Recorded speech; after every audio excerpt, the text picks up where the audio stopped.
Hi everyone, I'm going to demonstrate my exercise bike and Wii controller, which together they form a single video game controller that you can use to play just about any PC video game you want, as long as the game can accept keyboard input. So what I'm doing here using other people's programs mostly is I'm mapping the keyboard key presses and the joystick to key presses in the keyboard. So when I press the various buttons, I meant to say buttons, then those buttons get translated into keystrokes. And then I have a Python program, and what I do for the exercise bike is I have a piece of aluminum taped on the other side of the tire in about a 1-inch strip that allows me to detect the rotation and how fast I'm going. So if I pedal too slowly, my character stops. So I have to pedal at an aerobic rate for my bike to continue. So let's play the game and I'll demonstrate all of this.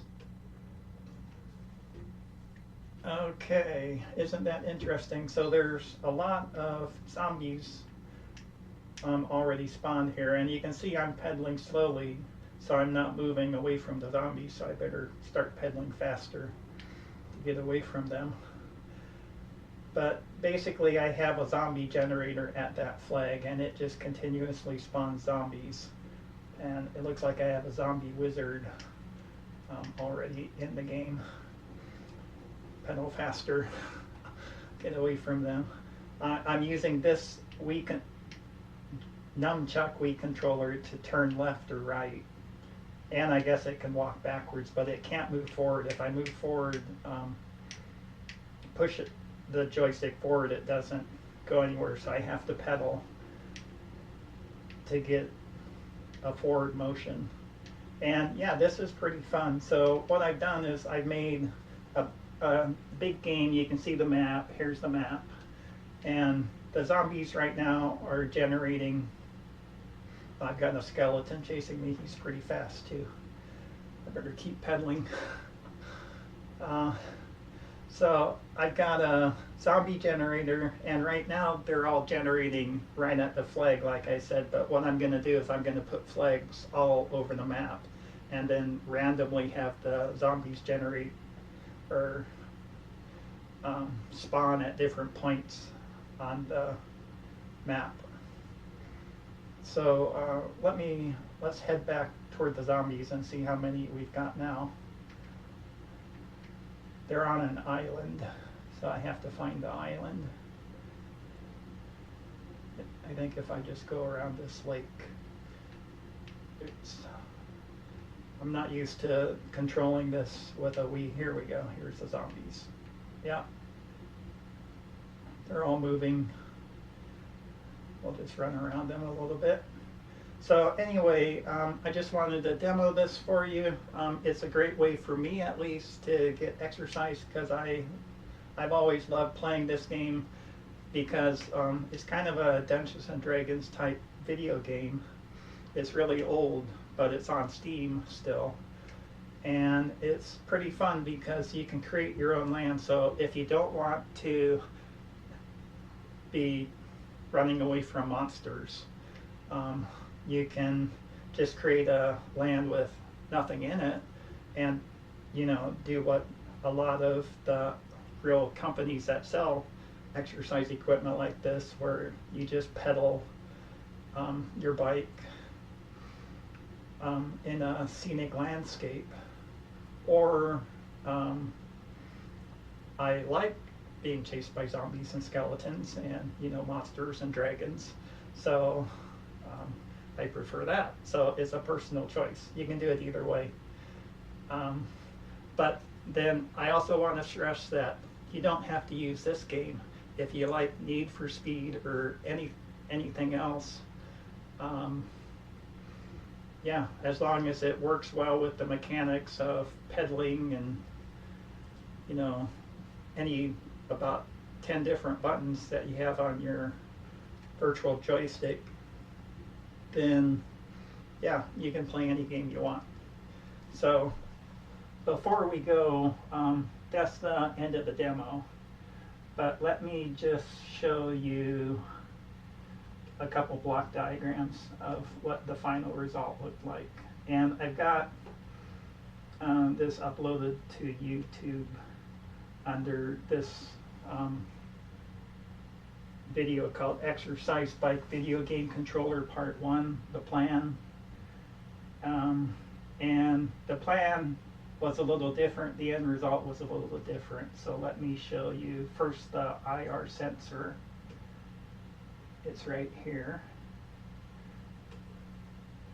So here's a picture of what's going on with the exercise bike, and let me just go through this real quick. So I bought a IR sensor for about $10 on Amazon, and what it does is it reflects an infrared signal. It's got a transmitter and a receiver in it, so it sends a beam out, and it's sending about this far away from my bike over there. And it sends a beam out, it hits a little piece of aluminum foil that I've taped. It's a 1-inch thick or 1-inch wide piece of aluminum foil, and it reflects off the aluminum foil once per rotation. And then that signal from here goes through this level shifter. So it's a 5-volt signal, it gets converted to 3 volts, so it's safe to go into this other board. And this is an Adafruit FT232H board. And why I bought this is because it allows directly from Windows to directly read and write GPIO signals via a Python script. And then, so this board then sends GPIO state information through the USB cable back to the Python script running in the computer. And I've got one more thing to show you, and that is the software diagram. So that's kind of the hardware diagram of what's going on. And then this is the resulting software diagram that I had to use. So all the orange bubbles are all the programs, device drivers, and applications that run in Windows that I'm reusing from other people. So I didn't have to write them, I didn't have to modify them in any way, I'm just using them.